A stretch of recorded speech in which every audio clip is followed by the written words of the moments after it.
This is the CBS Evening News. Dan Rather reporting. Good evening. Riot police tonight surrounded the linen shipyard in Gdansk, Poland. A new power struggle sharpened between the communist government and the outlawed Solidarity Union. Today, Solidarity founder Lech Wałęsa warned of a revolution unless the Polish government meets strikers' demands.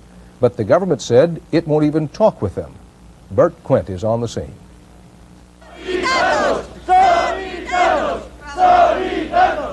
Strikes that started with a demand for salary increases today became a direct challenge to Poland's communist regime. Strikers in Gdansk insist solidarity must become legal again. It was workers at the shipyard who turned bread and butter issues into political confrontation, just as they did 8 summers ago, right here where solidarity was born. Lech Wałęsa was the hero of 1980, and it was his call that sent his fellow shipyard workers to the barricades this time. He delivered a message he said he wants Moscow to hear.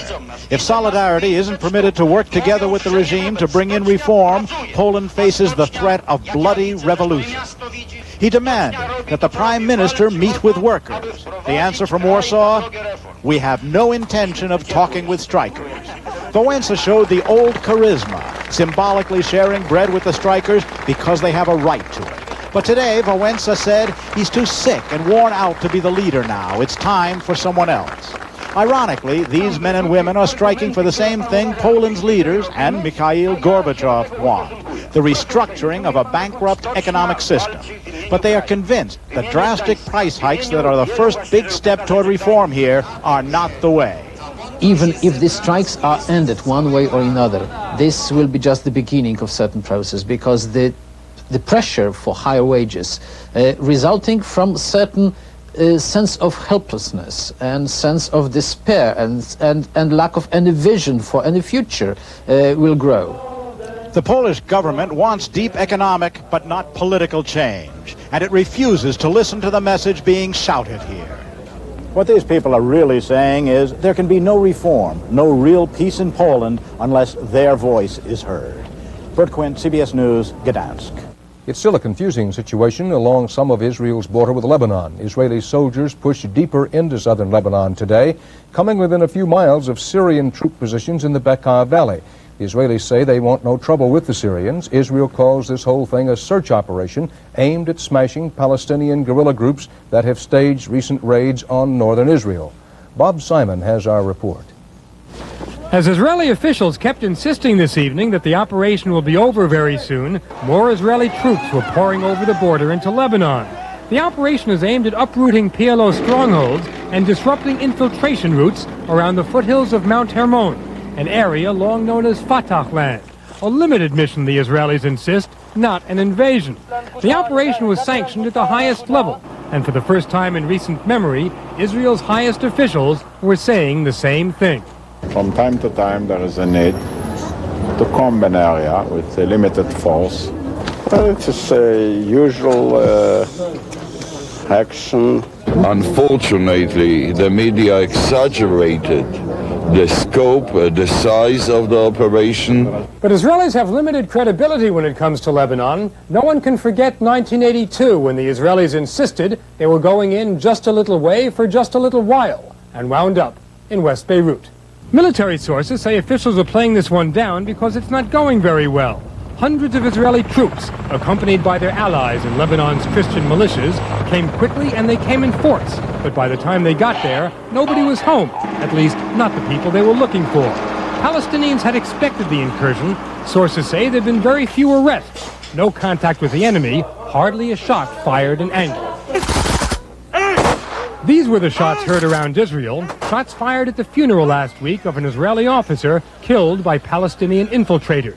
These are the faces behind today's operation. This is the voice of the officer's father. At this funeral, you did not have to be a prophet to predict that Israelis would cross the border, settle some scores, teach some lessons. It's an old tactic in the Middle East. It's called an eye for an eye, a tooth for a tooth. Bob Simon, CBS News, Tel Aviv. Back in the USA, it's a triple presidential primary night. Ohio, Indiana, Washington, D.C. It's a night including a possible indicator for the whole campaign, not only who the nominees are, but what the issues will be. Ohio has been a testing ground for fall campaign rhetoric between Michael Dukakis and George Bush about jobs and the economy's future. CBS News chief political correspondent Bruce Morton is tracking tonight's primaries. Go to those polls today with passion and go with fervor. Jesse Jackson urged voters in the District of Columbia to turn out and vote for him. He's a heavy favorite to win that primary. The city is about 70% black, but it is the smallest of today's three prizes. The big block of delegates belongs to Ohio, the second biggest to Indiana, and they are a lot like Pennsylvania, where Michael Dukakis ran strongly last week. Ohio and Indiana, too, are Rust Belt states worried about aging industries. Voters in our exit polls in those states today listed jobs and unemployment as the most important issue, just as Pennsylvania voters did a week ago. Jackson got a rousing reception in Atlanta this afternoon, speaking to the Machinist Union. In our Indiana and Ohio exit polls, Dukakis, who was working as governor and not campaigning today, got wide approval. Jesse Jackson's voters had a favorable opinion of Dukakis. Dukakis' voters had an unfavorable opinion of Jackson. And when we asked if Jesse Jackson finishes second in delegates, should he be offered the vice presidential nomination, a majority of Dukakis voters said no. We're winning the heart of America. We're changing America every day. While Jackson is expected to carry the district, weekend newspaper polls had Dukakis ahead in Indiana and Ohio. Regardless, Jackson will continue his campaign. He sharpened his attacks on Dukakis in Ohio, but still says he has differences, not divisions, with the frontrunner, and did not criticize him by name today. Jackson will have to decide now his strategy for this final month of the primary season.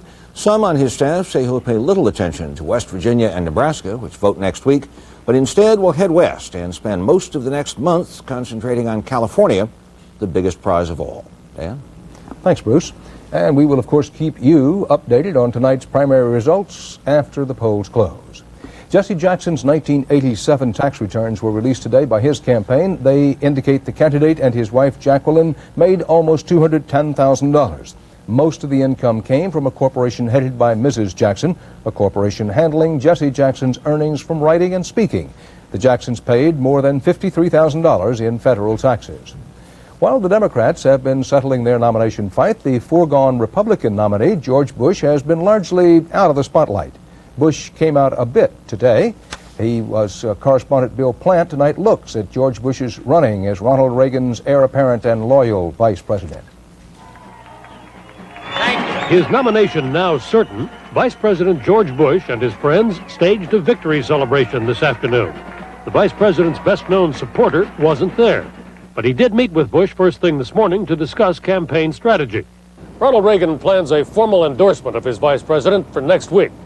George Bush has sought that nod for a long time, but now he has to convince voters that he is ready to be number one after 8 years of being number two. And the question is whether being the Veep will help or hurt George Bush. On the plus side, the Vice President can hope that some of Ronald Reagan's continuing popularity will rub off on him. He can try to share some credit for the continuing good economic news and for rebuilding the nation's military strength. But on the other side of the ledger, there's no evidence this president's popularity has ever been transferable to anyone else. Bush will have to deal with what critics call the sleaze factor, ethical questions raised about Edwin Meese and a long list of other Reagan appointees. And Bush will be challenged on things the administration has done wrong, such as the Iran-Contra affair, as well as on what it hasn't done. Bush is going to have to answer for what are perceived to be the unmet problems, unmet needs of the country during the Reagan administration. He's going to have to explain those things. But perhaps candidate Bush's most daunting challenge will be trying to define his own identity separate from Ronald Reagan. George Bush has got to create his own news. He's got to show that he is his own person, or else any association that he has with President Reagan will be him in a diminished capacity as being overshadowed by a still popular president. Bush's likely opponent has already zeroed in on the problem. I'm not sure I can assess what that role has been, frankly, because he's such a blank slate. One doesn't know. His campaign manager says Bush does have his own ideas and will be looking ahead, not back. And I don't see any problem at all. I think the president will be helpful, but this is the vice president's election. Everybody knows that. Yes, it is, but Bush is staring at this sobering fact of history. The last vice president to be elected directly to the top job was Martin Van Buren, 152 years ago. Bill Plant, CBS News, the White House. President Reagan today denied that he's made major policy decisions based on the advice and consent of astrologers. Others are telling a different story about President and First Lady Nancy Reagan's interest in the stars and astrology. White House correspondent Terrence Smith has been checking on horoscopes in high places. The signing ceremony of the latest nuclear arms treaty, the timing of presidential speeches and news conferences, the selection of a running mate, all coordinated with the stars? Yes, according to published accounts of the latest kiss and tell book to emerge from the gossip-plagued Reagan administration. Former White House Chief of Staff Donald Regan charges in a book out later this month that the first family regularly consults astrologers to determine the auspicious timing of key presidential events. Mr. Reagan insisted today that he had never decided the big issues on astrological calculations. No policy or decision in my mind has ever been influenced by astrology. But a Los Angeles seer who says she has been consulted by the White House says the Reagans take their charts seriously. We're talking about press conferences on full moons. We're talking about choosing times that for addresses to Congress that are on auspicious times, at auspicious occasions. The president's spokesman conceded today that Mrs. Reagan has long been interested in astrology. It apparently goes back to this post-midnight swearing-in of Governor Ronald Reagan of California. They wanted to do it at 12:20 in the morning or something for some astronomical reason. That's not astrological reasons, and I didn't understand it. For Democrats in Congress, the story of the stargazing White House was a gift from the heavens. What can we expect from a president who schedules his press conferences and speeches based on the signs of the zodiac? House Speaker Jim Wright said he was glad the president was consulting someone. Spokesman Marlon Fitzwater, knowing he would be ribbed about the astrology story, came to the White House briefing room today armed with Don Regan's horoscope from the day he left office. It reads in part, "A great burden will be lifted from your shoulders." Terrence Smith, CBS News, the White House. Still to come on the CBS Evening News, Victoria Corderi on the Sunshine State in a state of siege. And Richard Roth on why gridlock threatens to span the country.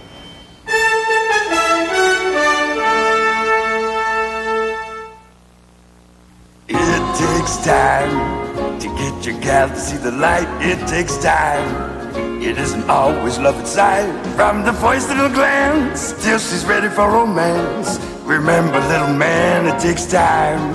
It takes time to make the coffee percolate. It takes time to get your gal to set the date. From the first moonlit walk till you get the baby talk. Introducing the Elegance Collection from Citizen. Yeah. If you heard the report on 59 cold cereals by a leading consumer magazine, you'd fall through the floor. Mine's high in calcium. And salt. Salt? High in fiber. And sugar. Sugar? Lots of protein. And added fat. Fat? The magazine rated shredded wheat tops in nutrition for no added sugar or salt, low fat, plenty of fiber and protein. Shredded wheat. And nobody else. Thanks, children. I'm the luckiest mother in the whole world. Hi, Molly. Uncle Merlin. Is this a tea party? Mm-hmm. For Mother's Day. And look what I got. Oh, an FTD preserve jar bouquet. Of course, I deserve it. I'm a good mother. Your children must really love you to give you such pretty flowers. And this gem-darn spoon. Perfect for a tea party. Molly, have you seen my Mother's Day bouquet? The preserve jar bouquet. In Florida today, a debate about image, a debate, some say, about life and death. The mayor of Miami made an impassioned plea before a state legislative committee that is considering whether voters should decide on a waiting period for handgun sales. Victoria Corderi explains why the mayor, the police, and the public are up in arms about arms sales. For police officers in Miami, this scene is frighteningly familiar. The search for an escaped gunman who shot a cop. In little more than a month, 4 police officers in Dade County, Florida have been shot, 3 of them during routine traffic stops. We don't know who we're talking to. We don't know who we're dealing with. We don't know what their mentality is. We just don't know. Stay right there. What police officers do know is that more people than ever are armed in this state. And the recent incidents are setting off a fusillade of heated debate over Florida's liberal gun law. No longer are the people asking us about the sun, the beaches, and the weather, but they're talking about what are you doing about the gun situation in Florida. A movement is underway to get what many concede to be a dangerous law repealed or amended. The law, passed last October, allows most Floridians who apply to carry a concealed weapon. So far, 28,000 weapons permits have been issued. Today, Miami's mayor went to the state capitol to convince the legislature the law must be changed. But gun advocates are standing firm. I don't buy the cops pointing a finger at the gun law, and they can't back it up. You know, there's no evidence, no statistics to back it up. It's emotional hysterics, pure and simple. Backers of the law say gun-related murders have not increased significantly. But critics still maintain the Sunshine State is on its way to becoming a state of siege. And the perception is most everybody is packing a pistol. People see it as a place in which a certain degree of lawlessness is tolerated, if not encouraged, in which it may be dangerous to be here. Could you take your hand out of your pocket? And the threat of danger is not just being felt by police on the beat. This supermarket politely asks people not to come in barefoot, shirtless, or armed with a gun. Victoria Corderi, CBS News, Miami. A special grand jury in Philadelphia today blasted city officials for their roles in the 1985 siege involving the radical cult MOVE, but did not recommend criminal charges. 11 people died in that confrontation, and a bomb dropped by the city torched 11 blocks, causing more than $20 million damage. The grand jury today called the officials' conduct, quote, totally unacceptable, morally reprehensible, and said their handling of the situation was, direct quote, an epic of government incompetence.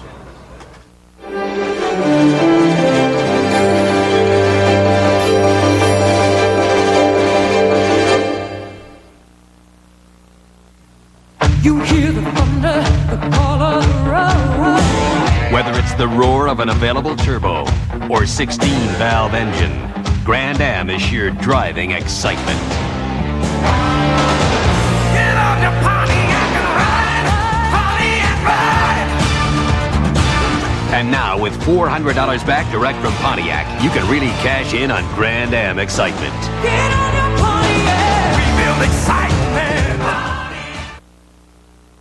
At Red Lobster, we know how you love shrimp. Lots of shrimp. So here's 29 shrimp, 4 different ways, all in one dinner. Succulent shrimp cocktail, sizzling shrimp scampi, crispy fried shrimp, and savory stuffed shrimp.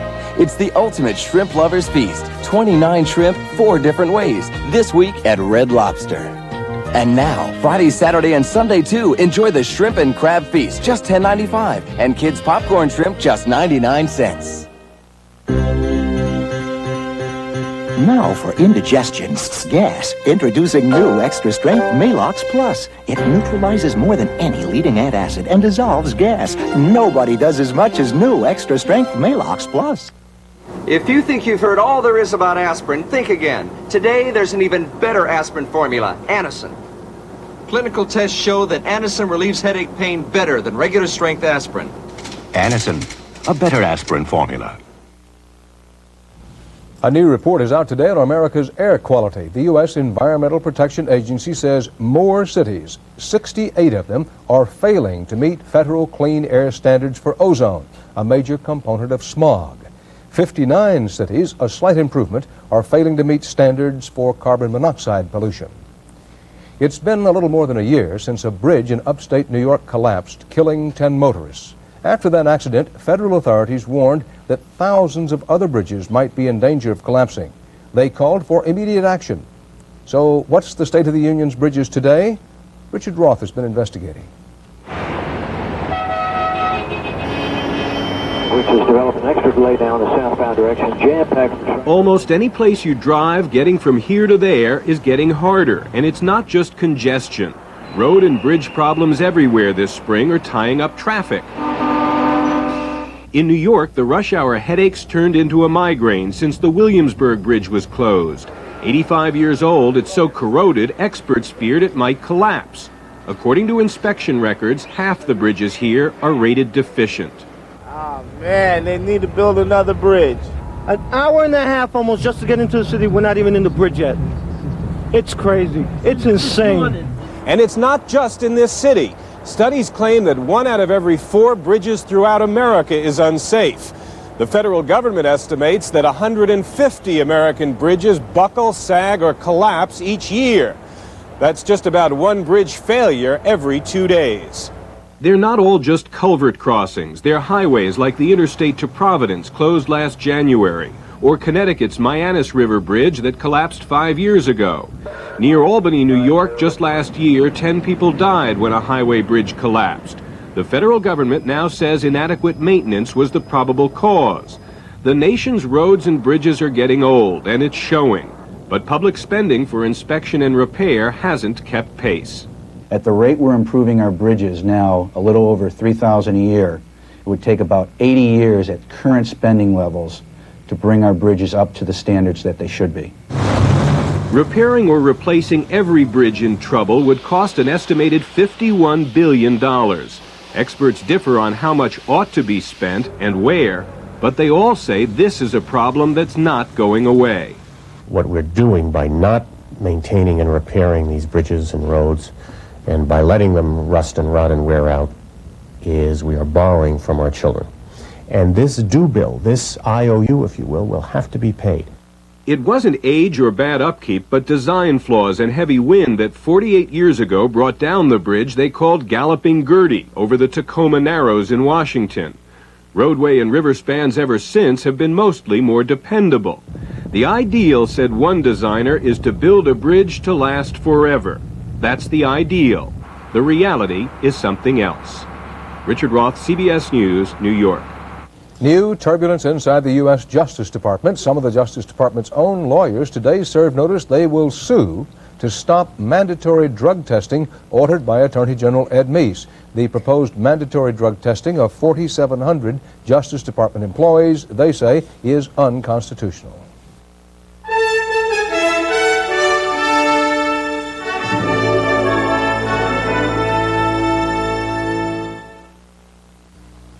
Up to $2,000 cash back from Subaru is worth more than the same money from anyone else. It's worth more because Subaru builds a rugged, reliable wagon that's the best-selling import wagon in America. It's worth more because Subaru's XT6 has the same engine design found in a Ferrari or a Porsche. It's worth more because the Subaru Justy is the lowest-priced four-wheel drive passenger car in America. Up to $2,000 cash back on a Subaru is worth more because it's on a Subaru. Hey, isn't this Canon's new personal zoom copier? No, it's the Queen Mary. The zoom feature really magnifies my image. Or cuts you down to size. And Canon replaceable cartridges sure make it easy to maintain. Like my other PCs. Well, have you come to praise the PC-7 or to buy it? Listen, Canon's personal zoom copier is the newest star in my family. Guess you can't pick your relatives. Personal copiers for every personality, only from Canon. To stack up the Totals vitamin nutrition, it takes almost 3 bowls of Special K. I'm eating shredded wheat. You're eating 12 bowls. Better loosen your girdle, Glorian. Total has 100% of 9 vitamins and iron and is rich in calcium. That's a stack of nutrition. In just 1 bowl. See the colors of Puerto Rico. Colors, colors everywhere. Puerto Rico, the shining star. Well, the baseball season is young, but already there have been 2 shockers so startling they've attracted attention even from professional sports haters. First, there was the sorry saga of the Baltimore Orioles' record 21-game season-opening losing streak. And now there is the punishment handed Pete Rose, who pushed an umpire. Was the punishment too harsh, too lenient, or just right? Harold Dow explains why that question is touching off such debate. Because he's got to make the call right now. Oh, boy, look, The Pete Rose shoving incident today jumped from the sports pages to the front pages. On Capitol Hill, it became a question of authority. It isn't enough to say you respect authority, Mr. Speaker. Pete Rose shouldn't be slapped on the wrist. He ought to be hit over the head. Instead, Cincinnati Reds manager Pete Rose was suspended for 30 days, a baseball first. And 2 Cincinnati Reds radio broadcasters were called on the carpet today for calling umpire Dave Pallone horrible and either a liar or incompetent. Yeah, it was at times, in my case, somewhat embarrassing to hear some of the things that I said. In no way do we condone or feel like we ever want to be a party to what occurred in the stadium Saturday night. The ground crew is still picking up the debris. What happened Saturday night was chaos at the ballpark. After Rose was ejected, fans pelted umpire Pallone with debris, forcing him to leave the game. And I don't blame him for leaving. This cannot become the kind of a spectacle that I'm sorry to say one is seen in Europe or in other parts of the world. Public order and the public pleasure have to go together, and when one degenerates, the other will die. For Pete Rose, it's still a question of who struck the first blow. If I'm not mistaken, that's a cut of my chin, and I don't think anybody else cut me in that little. He was the only one around me. If he was touched, then he has a right. I say he has a right to decking. But for many who know and love baseball, the issue is bigger than what happened on the field Saturday night. I think that was totally out of control. I think it is just a black eye and a sore spot for the Cincinnati Reds. It was more than an argument. It was a crowd control problem, and as a result, even though 30 days may seem a little long, I think it's a good a lesson for all of baseball. People go to baseball games to get away from a chaotic world. Those in charge of the game acted today to protect it, to preserve it as a game of rules, strategy, skill, and tradition. Harold Dow, CBS News, New York. And that's the CBS Evening News. Dan Rather. See you tomorrow. Good night. I don't know whether to begin without him. I'm sure he's just sitting in that awful traffic. Steve, in his new 190 class Mercedes, sitting in traffic. Oh, sure. He's sitting there in line, drumming his fingers on the steering wheel, tapping his foot, fiddling with the radio stations, staring at the taillights of the car in front of him. Marie, I've commuted with Steve. What's that supposed to mean? Well, it means... That's what it means. Have you heard about this left brain, right brain stuff? Now, you take this steak. The left brain is supposed to understand that in a balanced, varied diet, a lean, trim, 3-ounce portion can easily fit within the leading dietary guidelines. That's logical. The right brain just knows it's good. That's emotional. Nice thing about sirloin. Makes the whole brain happy. Beef. Real food for real people. Where's Charlie? So how's your new lawnmower? Great. I've wanted a John Deere all my life. Got there first thing this morning. Done in no time. Where is he? I've had my John Deere rider for years. Never had a bit of trouble. Mine started this morning like the first day I got it, and it's 7 years old. So what's keeping Charlie? He doesn't have a John Deere, does he? Nothing runs like a deer.